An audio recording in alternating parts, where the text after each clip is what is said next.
We're excited to bring you our lunchtime TALA extravaganza here. We are fortunate to have an amazing panel today. We've got Michelle Delatour, Director of Talent Acquisition from Penn Medicine at Lancaster General Health, and Angela Bradley, Director of Talent Acquisition, Keep Smart Self Storage, and Ryan Paxkowski, HR Manager of Glenmead Trust Company. We also happy to have my partner here, Evan Violet from Contemporary Staffing, and we were going to kind of co-host a great panel this morning on driving talent acquisition during COVID-19 and remote work and back to work. So we have a packed schedule here, and we'll try to stick to 1 hour and finish up by 1. Your questions are encouraged. You can put them in the chat room. We'll talk a little bit more about that later, but we're very excited to have everybody here. So just a little bit about the Rosen Group. We've been in business for 25 years. Our core competency is placing HR professionals. We do direct hire and contract, all areas, all levels, recruiting, comp, benefits, technology, payroll, employee relations, from professional level on up through director, executive level, CHROs. We also provide career coaching for people who are looking to, take their career to the next level, or if they're in transition, to help you with your next stage of your career. And then we also partner with a company called HR Computes to look at your technology needs or current state of your technology and assist you kind of agnostically and independently in making choices and assessing your choices and helping you implement. So real excited to have that opportunity to do those services. I'm going to turn it over to Evan to give background on Contemporary. Thank you, Scott, and thank you to our panel and our support team, and Larry, Linda, and Maribel for making today possible. My name's Evan Violet. I'm the Managing Director at Contemporary Staffing Solutions. We are a national workforce solutions organization. We partner with companies nationwide to place professional candidates in office support, call center, accounting and finance, human resources, sales and marketing, and IT. We also have a company that is called PeerGenics, which provides Salesforce solutions. So not only Salesforce staffing, but managed services, health checks, implementations, really running the full gamut there. So really proud to partner with many people here today. And for those of you that would like to learn more, please reach out. We'd love to meet with you. But again, just as a reminder, TALA is funded by both the Rosen Group and Contemporary Staffing Solutions. And really, we are here to support every member in providing best practices, binding together as a community here in the greater Philadelphia area and some of our national members recently to provide resources. So we really do encourage everyone to please feel comfortable using the chat feature. And Larry, we can go to the next slide. Using the chat feature today as we go through some really relevant topics. If you have best practices to share, we'd love to hear from them. If you have questions you'd like to ask, you certainly can raise your hand or leverage the chat. You're also welcome to unmute yourself as well and ask the question. But we're hopeful that today will provide a lot of insight into what some really great organizations represented by our 3 panelists today are doing, and provide some really thought-provoking topics as we go through the rest of our presentation. And Scott, thanks for the opportunity. Thank you, Evan. Okay, we have a bunch of topics that the 3 panelists are going to be tackling today. We're going to be looking at interview experiences for candidates and hiring managers during a remote work environment. We're going to talk about referral programs in a volatile candidate market. We're going to talk about social recruitment, positive changes around campus recruitment, intern programs. We're going to look at remote versus in-person work and how companies, at least the representative companies, are dealing with that. We're going to really look at the candidate-driven market right now and supply and demand and the challenges in that area, how we're bringing people back to the office. And then specifically for healthcare companies, we're going to talk about clinical talent during COVID, attracting how to have a media strategy, and what initiatives are being put in place to ensure priority hiring. So got a lot to cover, and we'll go ahead and start getting going here. So I'm going to introduce Michelle, Director of Talent Acquisition at Penn Medicine, Lancaster General Health. Michelle is an accomplished talent acquisition professional, has experience not only in healthcare, but consumer products, food and beverage, retail, e-commerce, technology. Joined Penn Medicine, leading talent acquisition across the Lancaster General Healthcare System, and has experience in TA, including building TA teams, best practices, implementing human capital management, ATS systems, and partners, and ensuring strong EVP and social media branding campaigns. So Michelle, I'm gonna just kind of toss the ball over to you to talk about some issues that are near and dear to you. Those include attracting talent during COVID, what the future state of talent acquisition is in your organization, things around interviews, and then of course how this is all taking place during the healthcare that you guys are primarily in a healthcare environment. So I will let you, Michelle, give your thoughts. And if you guys have questions for Michelle, please put them in the chat. We'd love to include questions as we move along. Great. Hi, everyone. Thank you. Scott, You're Maribel, Larry, and Evan, thanks for inviting me to this event. It's been a very challenging year, and we were very stretched at Penn Medicine Lancaster General, as you know, but I know everybody's had a very challenging year. We're very fortunate, though, that Lancaster is very engaged in terms of our community, and we've got active community members that really help us in terms of providing the organization with our messaging and with our needs. And so we tried to do everything we possibly could to attract talent this year into the healthcare system, given the shortage. And so what was really challenging for us that maybe a lot of people might not understand is that not only were we trying to fill our open vacancies, but we had to quickly prioritize to ensure that we had clinicians in place for our healthcare workers.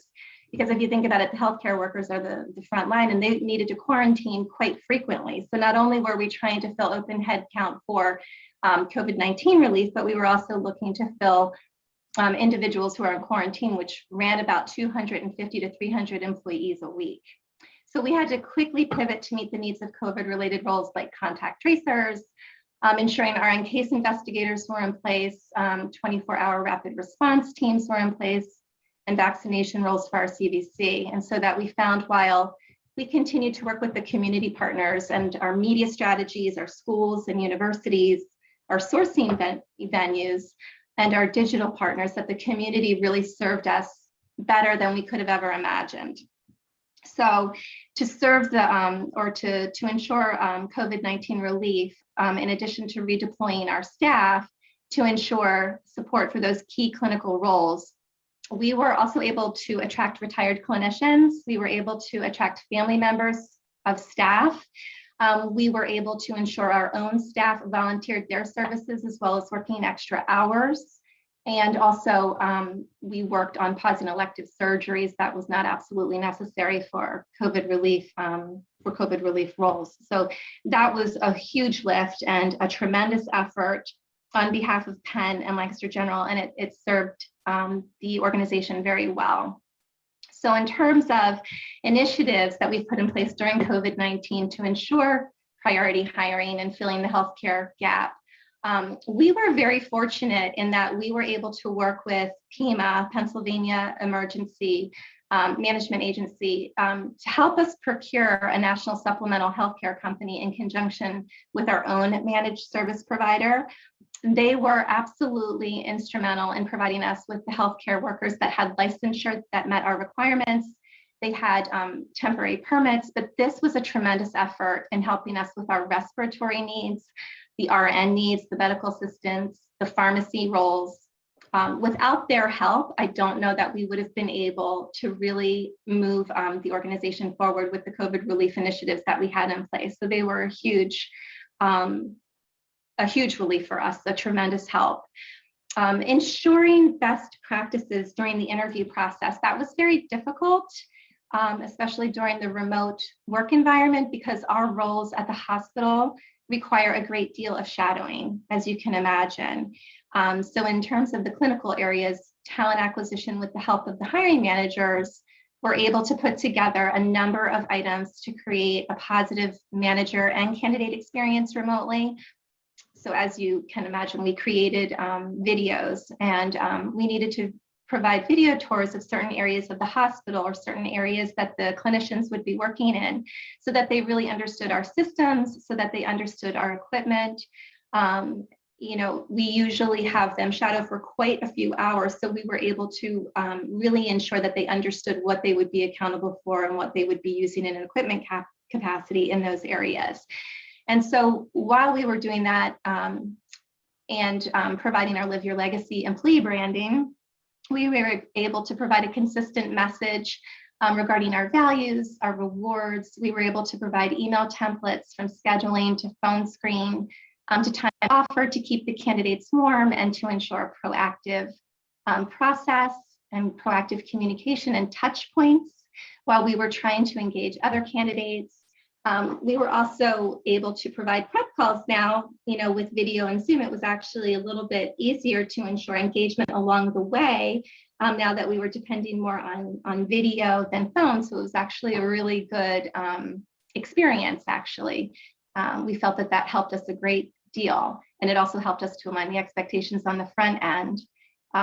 In addition to virtual career fairs, and our nursing population, we had a great deal of push from the schools and universities for the new grads, which was very, very helpful.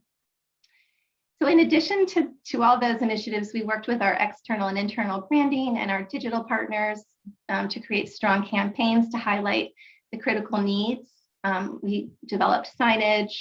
A day in the life of LGH was created in terms of videos and physician tours in terms of where the physicians would be working in the LGHP umbrella. And that was very helpful as well, in addition to partnering with network groups and having our actual hiring managers update their LinkedIn profiles with our videos to create attraction and visibility in the marketplace and to help us compete against that competitive healthcare landscape, considering all the individuals that were being hired for healthcare initiatives. So many of the hiring managers were really excited about that prospect, and the instructors at the schools were actually helpful in pushing out our roles to their networks as well. Our chief clinical officer and other members of the Penn community were also creating visibility in the market, especially in reference to the CVC, as you've probably seen, and the need for resources within the community. So there was a lot going on. And in terms of the future state of healthcare hiring for LGH, what we really are honing in on is including a very robust national strategy for our clinical roles, especially for our RN BSNs. We are fifth year recognized a magnet designated facility, which is a very big accomplishment. We are 1 in 23 hospitals worldwide that have magnet designation. So we've learned that our biggest push right now has to be national. Prior to COVID, we had a lot of people in the region wanting to work for LGH, but now that COVID has happened, we have to really work on a very steady, robust, and consistent and competitive national campaign where nurses are concerned. So in addition to that, we've implemented our external branding campaign, and this has resulted in setting our healthcare system apart from our other competitors. In addition to implementing a global HCM throughout Penn Medicine to enable our systems to work together so that we're leaning in on talent and working to pipeline future talent for our 6 entities. So those are our initiatives. Wow. Sounds like you guys got a lot going on. We had a lot. We'd love to get some questions from the audience, but particularly if folks are in healthcare. Just to hear what your experiences are, and we can respond to those. And just Michelle, a couple things that I took note of. In terms of your branding, what are some of the examples of how you brand and how you go about letting, particularly on the national level, what are some of the sources that you use to reach out to your audience, your candidate pool, And how do you measure success in some of those? So that's a really good question. Our branding is LGH centric. So it's the Live Your Legacy branding, and it's all of our employees who are really, we have spotlighted all of our employees in the Live Your Legacy branding. And I don't know if everybody knows this, but Lancaster General Health is 126 years old. We've never had a reduction in force. Our ties to the community are absolutely what helps us to be successful. So in terms of, when you look at LGH, the members of the organization have strong tenure within the organization. Once they get to Lancaster General, they're able to move throughout different facilities. They're able to move throughout the whole hospital entity. And now that Penn is our parent company, they're also able to move in an internal capacity as well among the Penn entities. So now, as far as the national reach goes, this is the first year where we've really determined that outside of the provider population, we've always had a national reach, for our physicians. But this is the first time that we've really honed in on national reach for the RN BSN, so for the nurses. And we've just really started working with our media organization to help us push through all the social media. The nursing populations, this surprised me. They're very active on Facebook. So we have a huge lift in two areas in terms of where the social media campaigns are concerned. So for the RN population, it's going to be Facebook and it's going to be the universities. That's really where they are. In addition to the network groups on LinkedIn. LinkedIn hasn't been as successful for us as has Facebook, the universities, and their network. Nurses have a very strong network. So their networks have been instrumental in helping us survive this pandemic. So we're hopeful that the national reach with our new social media company and the university partnership outside of just the tri-state area is going to be very helpful in engaging new talent. That's great. How many openings do you guys have at any given time, and where are those openings spread out? Are they nurses? Are they doctors? Are they other staff members? What are your major hiring needs? Yes. So as a matter of fact, yesterday we had 512 openings just in the clinical roles. That doesn't include the providers. So that would be our respiratory therapists, our med-surg unit. It would include behavioral health. It would include, and it doesn't include the corporate roles either. It's just clinicians. So 512. The majority of those roles, we have about 230 RN openings. And that's for the year. So, keep that in mind in terms of office nurses. It could be assistant nurses. It could be nurse supervisors, RNs, inpatient and outpatient. Holistically, we probably have about 700 openings if you include the provider roles and if you include the corporate roles. So wow. We have a great, it's a lot. That's quite a load there. I want to give the chance for Ryan or Angela, if you want to jump in, if you have any thoughts. I know you guys aren't specifically healthcare companies, but any thoughts, questions for Michelle, or anything you want to add to that conversation before we move on to our next panelist? Oh, thanks, Scott. So hi, everyone. I'm Angela Bradley. I think one of the things that Michelle spoke about is so key is the candidate engagement piece, because the market is so hot right now for talent and we're in a talent shortage. And so keeping the candidates engaged through every step of the process, really keeping that candidate experience top of mind. So what we've done to institute that is we've put together essentially service level agreements with our business, and we've given them ideal timeframes in which they need to execute on delivering that first outreach to the candidate, whether if it's a district manager in the field for some of our retail hiring, they actually schedule the interviews. So we're giving them those best in class practices to move the process as quickly as possible. And then we're also educating them in terms of how to interview, best ways to interview to drive a great candidate experience, and understand the fact that the candidate is interviewing us these days just as much as we're interviewing them. So how do we sell things like our culture and our opportunities to grow and develop and be engaged in projects? So I think it's really helpful just to keep that lens top of mind, not just to the recruitment team, but to the leaders, and how they can also be that great extension of the experience. Because we do a lot of work on the front end in talent acquisition to get the candidates excited, getting them engaged. And we just want to ensure that that entire process is also transitioned when it's passed off to the hiring leaders. Thank you, Angela. We do have a question from our audience here. Michelle, what programs did you put in place to increase employee retention? That's a really good question, because that's been, for the first time at Lancaster General, I think that's been one of our bigger challenges because of family situations. So we did put in place, we did put in place some retention bonuses for certain clinical populations. We also ensured that they were able to work more shifts. What was happening is the travelers would come in, so the supplemental travelers would come in, and they would be able to work many more hours than the individuals that are actually our employees. And that was definitely not received well. So we did enable our staff to work as many hours as they wanted to work. We also enabled spot bonuses as well. We did start to implement sign-on bonuses for lower level clinical roles that we've never had to do before, in addition to raising our rates. But that's a really good question, because that's something that we're continually working on. And that was something that really wasn't a problem until COVID-19. So we're working on those initiatives as we speak. So thank you.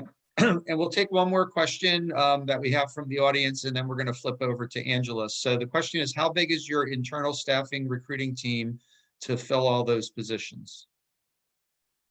So currently we have 17 individuals on my team, but that does include the onboarders as well. So we've got talent acquisition coordinators, a supervisor, an operations manager. We have, and the rest are recruiters that specialize in certain areas of the business: provider roles, clinical roles, corporate roles, and the non-clinical roles, so the service roles. Great. Okay, we're gonna thank you so much, Michelle. We are very grateful for your comments, and we'll have a chance to sort of circle back and have all the panelists kind of wrap up. But we're gonna move on to Angela Bradley now. And Angela's a great talent acquisition leader. I've known her for many years.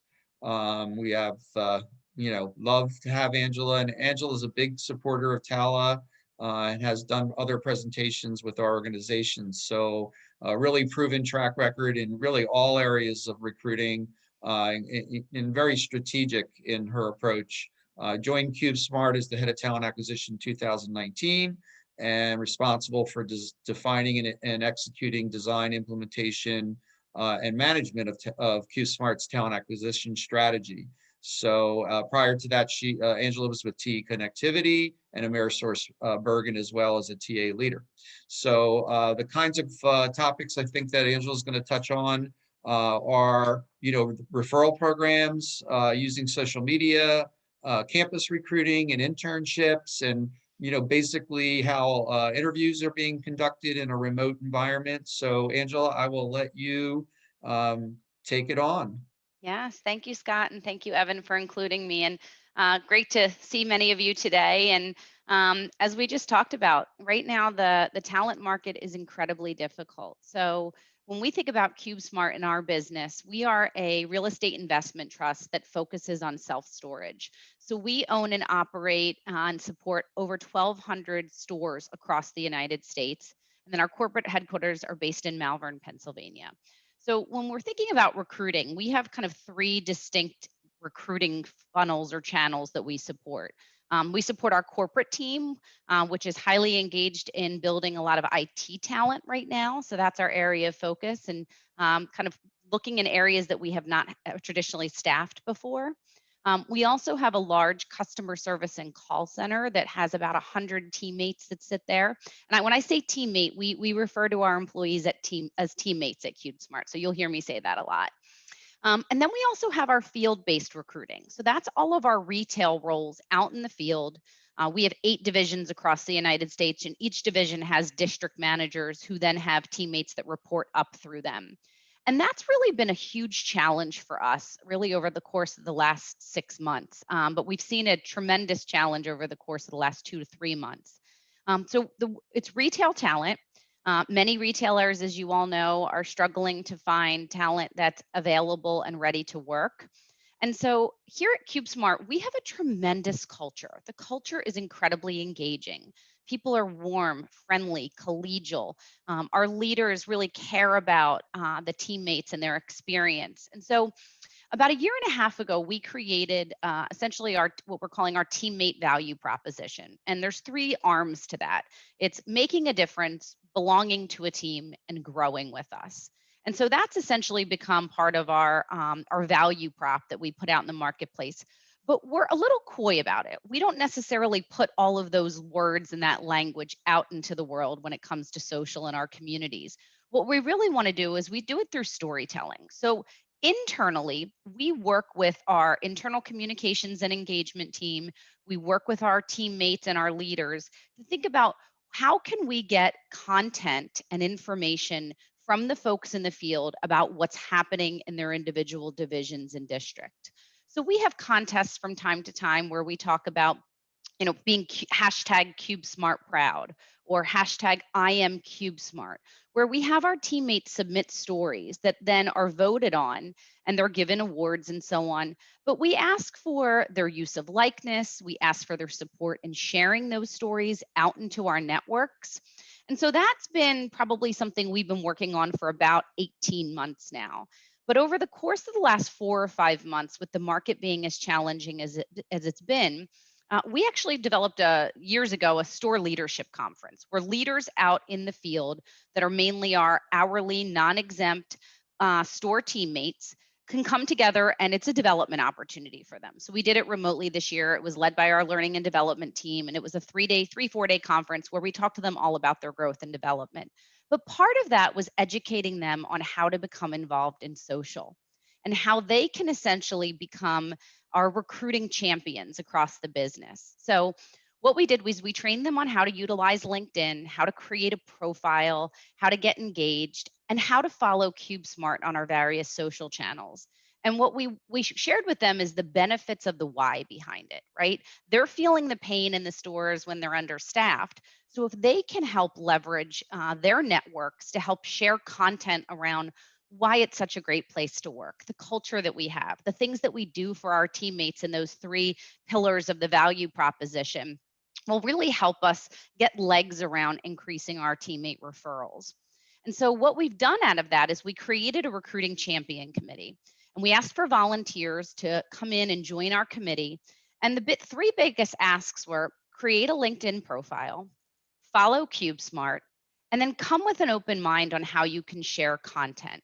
Oftentimes, there's great things happening in our field, in our stores, things that they're doing to give back to the communities, things that they're doing around grassroots effort to help hire or at least increase the awareness of the brand. And so what we've asked them to do is come together and share that information back with our team.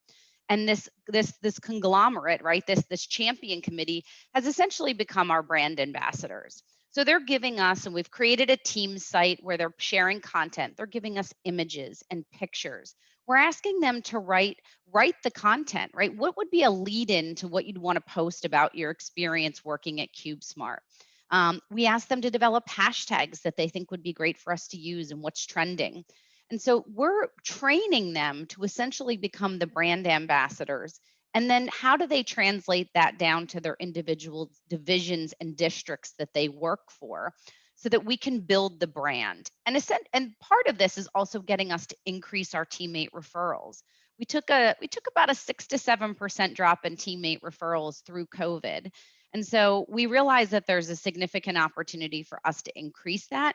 But it's not just going to come from talent acquisition and from the hiring leaders. It's the teammates in the field that really are truly are the voice of our brand and the things that we're doing to improve it. And so we're still in the infancy. We're a few months into this project, so I can't give you any great results at this point. But we've seen a tremendous amount of engagement from those teammates, and they're excited. And we also found was the biggest call out from them was, we would love to share to our networks, but a fear of, I'm not sure what to say and how to say it. And I want to represent the company. And I don't want to say the wrong thing that it potentially could get me in trouble, right? So what this is doing is it's putting us in the HR team at the forefront and helping to craft the message and then deliver it back out to those teams in the field so that they feel comfortable, they feel confident.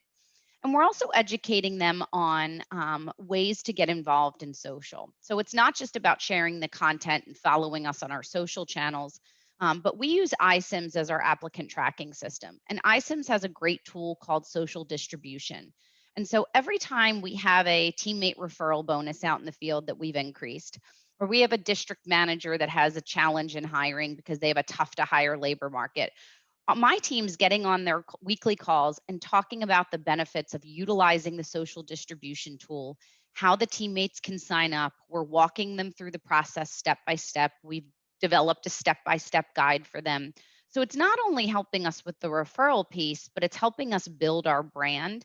And it's really getting back to a lot of grassroots efforts that, because right now with the candidate shortage being as tough as it is, we feel that leading with culture and leading with the opportunity is going to get that hook and get folks interested. So that's one piece we're really focusing on. We're also looking at ways through the talent acquisition team and some technologies that we've implemented is how do we start engaging with candidates who might have applied with us 6-7 years ago, right? So the database is there, it's robust, but it's not always intuitive and user friendly. So actually just this week, we launched a new CRM tool. And so what we're starting to do is think about how do we develop campaigns and newsletters, circulating our day in the life videos, right? What it's like to work within a CubeSmart store and what it's like to work within our call center to get those warm leads, candidates that might have expressed interest in us years ago that we haven't looked at or touched, engaged with the brand again. So again, very infancy in some of the things that we're building, but it's all thinking about how do we become really creative in this market. And then, the last piece I'll talk a bit about, and I'm happy to take questions, is more around campus recruitment. So last year, we had the benefit when many companies didn't know what they were going to be doing with their intern program. We quickly pivoted to remote work. We were successful in onboarding interns, providing them a great experience over the summer. We kept the program the same. Essentially, it was just they were working from home. So what we found coming out of that as we surveyed our interns is that they were uniquely surprised in what a great experience they had working remotely, that they still had engagement from their leader, they got the right training, they understood what was expected of them. And we really gave them still the opportunity to network and to learn about other departments. And so going into this year's recruitment, knowing that many of the campus events were going to be virtual, it was how do we get that experience out to those that may be interested? So we actually created little video vignettes of our previous interns talking about their experience, talking about what they expected and how they were so pleasantly surprised in terms of the things that we have done. And we found that the feedback that we've gotten from those that we've hired is that that was a differentiator for us because they got an insight into what it would look like to be part of the CubeSmart team, what was going to be expected of them. And we are, knock on wood, successfully hired for all of our intern program. We have our first class starting next week. And the programs, again, is going to remain the same type of experiences, lunch and learns, networking events, giving them an opportunity to have a buddy, have their direct supervisor support them, and have those one-on-one conversations to still continue their growth and their development. Thank you. Thank you so much, Angela. We do have a couple questions for you. And one of them, and I think this probably applies to anybody who's involved with recruiting, is how you work with hiring managers once you've submitted, qualified candidates to get candidates onboarded and get them offered and brought into the organization. We all know as recruiters sometimes that process can bog down a bit. And we also know it's a very tight candidate market. So we know that you can lose candidates, right, if you don't get them through the pipeline and approved and offered. So is that an issue with you guys, and how do you deal with it? So the offer approval process is not. We're fairly nimble in that respect. I think the challenge that we have when it comes to our field hiring is that we pass off a piece of that process to the district manager, to the hiring manager. So we pre-qualify the candidate, we then provide it to the hiring manager, and we say, go. Now it's in your hands to pick up the phone, call the candidate, text them, send them an email. So what we've done is we've put together, we actually just rolled this out a few weeks ago, training for our hiring managers on best practices in utilizing iSIMs. We created templates for them in terms of engagement when it comes to reaching out to the candidate, helping them understand that the text message piece is more critical these days than the email or the phone call in some of our candidate engagement. And what we've done is we've put together what are truly those best in class practices on the timelines in which we need to expedite to keep those candidates engaged. We've determined that the shelf life for our candidates in the retail space is no longer than 7 days. So from the time in which the candidate submits, the recruiter submits the candidate to the district manager or the hiring manager, they have less than a 7-day window in many cases to take action, interview, and provide us feedback. And so it's helping us be able to move the process faster. It's helping them and not losing candidates in the market that we're in. And so we're starting to put some measurements behind that. So now that we're getting them fully trained into the system, utilizing iSIMs, we can put some measurements in place to say, well, how long is it taking my team to track submittals versus the hiring managers taking action, so we can help coach and consult where there's gaps. I think the biggest challenge for us today is it's the shortage of talent. It's not necessarily an offer approval process. If we expedite, we will get there very quickly. It's just knowing that when a requisition opens, generally speaking, our best and largest pool of talent comes in within the first 24 to 48 hours. And so if a manager waits and sits on that person or those candidates too long, the pool to go back to will not be as strong as it has been. So it's just about educating them and helping them understand that we're here to support. But the first critical week of that process is key. Great. So we have one of our audience members, Kevin Stump, who is a strong member of our TALA, would like to maybe add some thoughts. Kevin, are you open to giving some thoughts that you have about what's going on in your organization? Sure. Yeah, actually, I mean, to touch on what you're doing, Angela, we identified really bringing people back in person is really, it's so much needed right now. The Zoom thing is just, we're over it with the interviews and the processing piece. So we're doing in-person interviews. We brought all that back. I've also re-implemented with social distancing, obviously, in-person general orientation to give them that feeling of at least some sort of personalization again, because it's just gotten so convoluted with people being out and about and then getting an offer and being expected to come into a facility that you may or may not have been to yet. We really adapted that in-person piece again. We're trying to expedite the offer process. We do get bogged down by some of the bottlenecking with the executive approvals, but for the most part, we're really trying to get everything keyed up and ready to go to even potentially offer on the spot when appropriate. We're implementing from the retention side, though, we're implementing a process called predictive index as a coaching tool and a utilization tool. So I don't want to fast forward too much and doing too many offers up front, because I do want to utilize the process for the interview guides. But some of those key positions we are doing and then kind of coaching along after we go there. So thanks, Scott. I appreciate your time. Thank you, Kevin. Thank you for your comments. So Angela, we are going to kind of move on here because we don't want to shortchange Ryan and Evan. So we are going to move on, but hopefully we'll have a few minutes at the end to sort of wrap up with some final questions and get all the panelists, including Michelle, back in for a few final comments. So Thanks, Scott. Evan, I'm going to toss the ball over to you now. Cool. Yeah. Thank you so much. Thank you, Angela. Thank you, Scott. And thank you, Kevin, and everyone else engaging in the chat feature. It's my pleasure to introduce Ryan Peskowski, HR Manager of Glenmead Trust Company.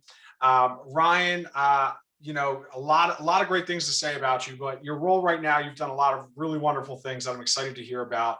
Ryan works very closely with senior management and supports all HR related activities, including but not limited to employee relations, performance management, employee engagement, onboarding, policy implementation, employment law, and compliance. And Ryan, I know you've got a really strong hand and history in talent acquisition.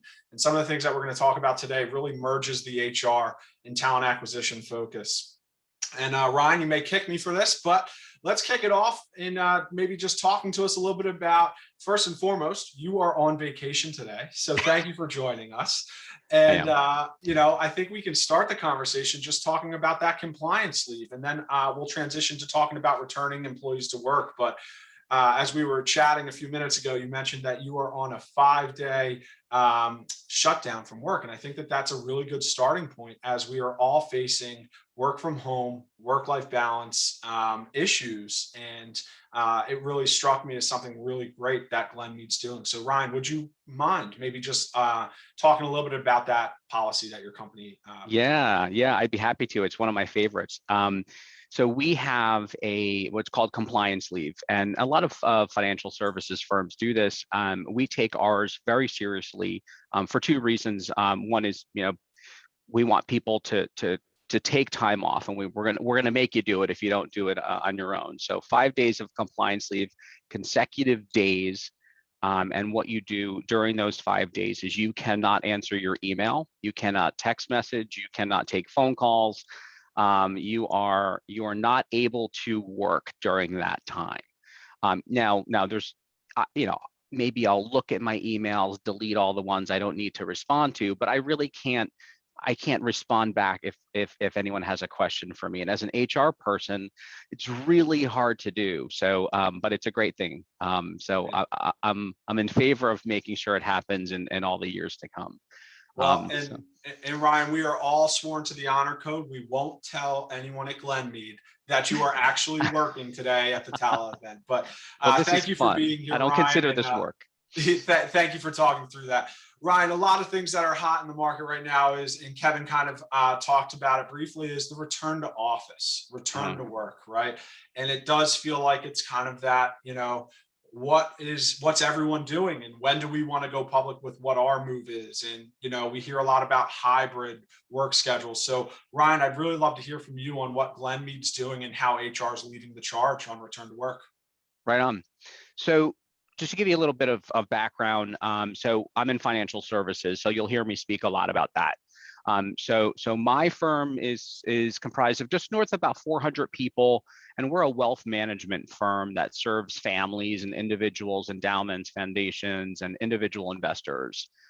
We have a 5-to-1 client to employee ratio, which sets us apart, which means our staffing levels must be maintained to ensure a high level of client service. So that's an issue that we have to face. So for those of us that exited in March of 2020, this is who I'm speaking to mainly. I understand there may be a few unique situations that remained at work during the past 14, 15 months. That's from our friends in healthcare related businesses to small firms that could safely come in and social distance, and not to mention those essential personnel.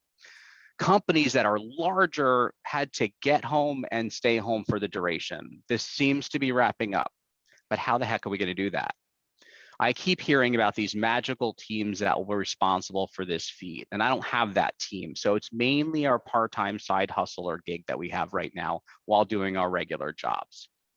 So like many of you, we were responsible for pulling the workforce out, and we'll now have to figure out what that immediate future will look like, bringing people back in the summer and fall. So once we do that, we're going to have to figure out what the plan will be going forward after 2021 wraps. So this isn't over with the return to work plan. I believe this has changed the game altogether. All right, so we're watching our competitors that are much larger than us. So take JP Morgan and Citadel and Vanguard. Well, they're all coming back now. And here's how they're doing it. So Chase, the CEO, said that he's going to have 50% of his workforce back in June, and everything's going to be back to pre-pandemic culture by September and October. Citadel is going to be fully back in mid-May. That's now.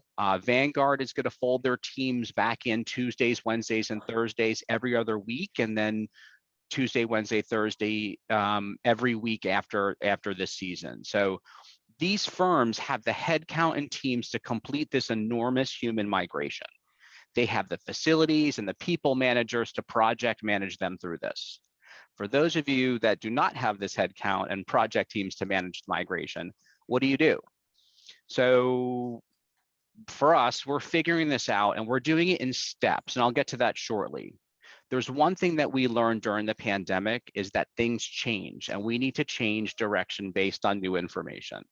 Also, if you have multiple office locations, this adds an additional level of complexity. So, all right. So the reality is most offices need to return. Ripping the Band-Aid off may not be the answer. We must understand this, that there's anxiety from leaders and there's also anxiety from team members, all for different reasons. So many business owners and senior ranking executives are ready to come back today to bring business back to normal, while a large part of the employee population, they feel differently about that now. So take parents, people finding themselves more productive at home, and those that had decided to live elsewhere during the pandemic until it came to a close. For now, companies need to determine, will they bring their employees back full time? Will they allow them to work remotely as they wish? Or, which I think is most popular and doable, is a hybrid arrangement that provides for a mix in the office and remote work. So back to the phased approach. A phased approach is the way to go, we think. So Glenn did a great job at parsing out the steps to better suit our workforce. If you determine, like we did, 5 phases is about the right amount, it allows you to course correct, survey, test into what's working, reevaluate before you move to the next phase. Surveys and focus groups gave our team members a way to voice their ideas and concerns, which we incorporated into our return to work. Ours will go in small incremental percentages of people, and that's what works for us, and it may not work for you. Now, over time, employers are going to lean towards having people work in the office, and that promotes collaboration and innovation. But is that what truly we want as employees? Well, you're going to have to survey your employees. If you choose to go that route, as we have, you'll find a vast majority, almost all, prefer a hybrid arrangement. It reduces commute time and gives people the flexibility in their personal lives. So I think that's a way to go. So Evan, am I talking too much? No, Ryan, that's awesome. And I All right. think the phased approach is a really a great strategy, and one I know a lot of the larger companies and small to mid-sized companies, frankly, that we talk to daily are going with. Ryan, I do have a question off of that before we move to the next topic. How were those surveys? I think companies are always a little bit apprehensive when surveying, like how many and who. So just any recommendations or thoughts around employee surveying would be great. Yeah, so this is one of those times I talked about a course correcting. We did a big survey, 26, 27 questions. That's a big survey. We got a lot of information. We got too much information almost. So I think now what we're doing is we're doing more what we call a pulse survey, which is just a quick, short survey. And we're a small company, so we can ask our employees to fill that out, and people are eager to fill them out. So back in the day, 2018 and 19, if we asked people to fill out a survey, we'd have about 60 to 70% of people filling it out. When it comes to the return to work surveys, you'll have close to 100%, I guarantee it. That's awesome. Yeah. So the other thing we need to talk about is, why people may not want to return to their office lives. Is your work culture engaging? Is it emotionally healthy? I think employees in this country are for the first time talking about mental health and living an emotionally healthy life inside the workplace and at home. So it's no longer a taboo conversation. People who want in the office, employers that want to bring people back to the office also want to attract, engage, and retain the best employees. And we're going to be facing a dilemma with that. Many of the best employees out there will prefer a maximum flexibility to work where they want. And so they'll favor employers that will provide that flexibility. So that brings me to the next topic. The recruiting talent piece of folks that can work from home. We need to go into this knowing that requiring people to be at the physical office 5 days a week may become a deal breaker for many candidates going forward. Again, there's always the other option to consider: offer employees the flexibility to work remotely part of the time, yet make being in the office such a positive and inclusive and energizing experience that people want to be there together. Leaders, people managers, business owners, you can do this by minimizing office drama or not subscribing to it, and making the connections you have in the office even better than working from home in your pajamas or missing that commute. Look, I know the reality is we have offices. We've all invested a lot of money into office space and furniture, long-term leases. So enticing people back to the office can be tricky.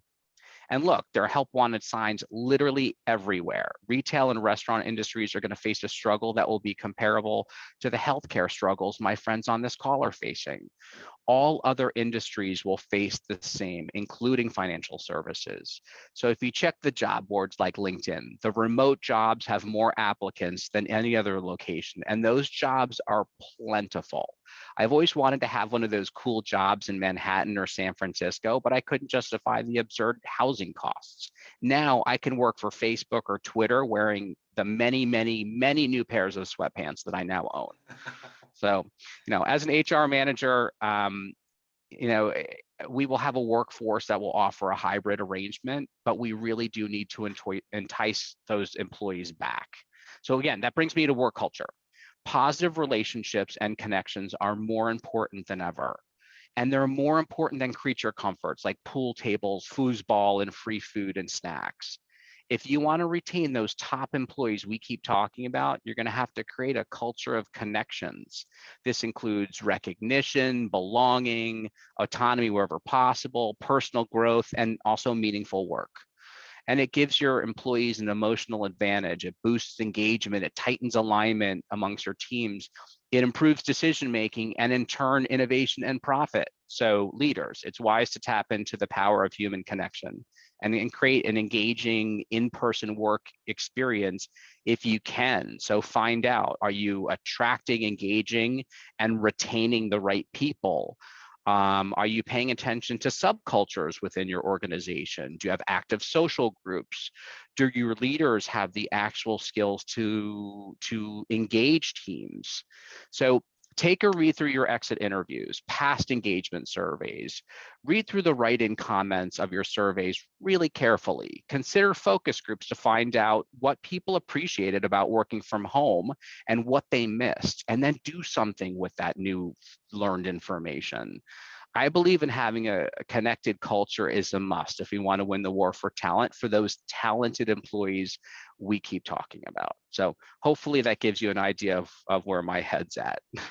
Yes. Right. And Ryan, you of many people I've spoken to recently need that 5-day to unplug and decompress. You've done a lot of great work and have really brought up a lot of great thoughts and ideas. And I think one of the biggest things that we can conclude from what you've spoken to us today about, Ryan, is that now more than ever, the voices of the talent acquisition folks and the voices of the HR folks have to be heard by senior leadership. There's not a lot of data out there around how to manage a return to work from a global pandemic. The data's in the employees, the data's in the talent we're trying to attract. And I think the best companies are those where leadership's attached to the hip of HR and talent acquisition, but certainly recognize that it does take a lot of legwork and a lot of time to get that leadership focus. So Ryan, excellent work by you and your organization in making that happen. I do see here that we are coming up against the clock. I want to just maybe offer it to Michelle or Angela to add any thoughts or concluding things that either of your organizations may be doing around the return to work or polling some of your employees. Well, we started this process back in May, where we were very unclear on what we were going to do. But to Ryan's point, we've done a lot of surveys. We've done town hall meetings. We just did one 2 weeks ago. And we've actually announced that we're going to be returning on a rotational basis in September. So hybrid model, 2 days in the office, 3 days at home. But one of the things I think that's unique that we didn't talk about is how many new employees that we've hired since the pandemic that have never set foot in an office, in our office. And so we started to brainstorm on think about, your kindergartners or your freshmen in high school, or new student orientation, right? That's essentially what we're going to do, so that when on day one, you don't have to come into an office building that you've never been in before, perhaps with a bunch of other people, and you can get familiarized. And we received really great feedback from our teammates around that they're interested in that that it shows our appreciation and our understanding of this transition for them. That's awesome. Thank you, Angela. Michelle, any concluding thoughts? Yeah, well, the only individuals that are not going to work full time are the non-clinical roles. So it looks like most of our we're starting to have individuals go back to their work, to their offices starting in September, but it definitely won't be a full time. It will be like a tiered program. But again, most of the individuals, like I'm back at work. I'm usually at work 3 days a week, and I think it'll be similar to what Ryan said, like a 3-day on, 2-day off, something like that. But it will definitely be more of a blended program. And I don't know when that will end. I think it's going to be a long time. So Absolutely. yeah. Well, I on behalf of Scott and the Rosen Group, I thank you, Michelle, Angela, and Ryan, for the time you've put into this, your willingness to volunteer and be a thought leader for us here today. As you guys can see now, their contact information is on the screen, so feel free to take a picture, reach out. I know each of them are happy to connect, share best practices, answer any questions. And I will conclude with, we will certainly be putting communication out about our upcoming TALA event. And if anyone is interested in being a panelist, a thought leader, or just has topics that they'd like to hear us address in an upcoming event, please don't hesitate to reach out to Scott or myself. And on behalf of the Rosen Group and Contemporary Staffing Solutions, I hope everyone stays well and has a wonderful rest of their week. Thanks so much.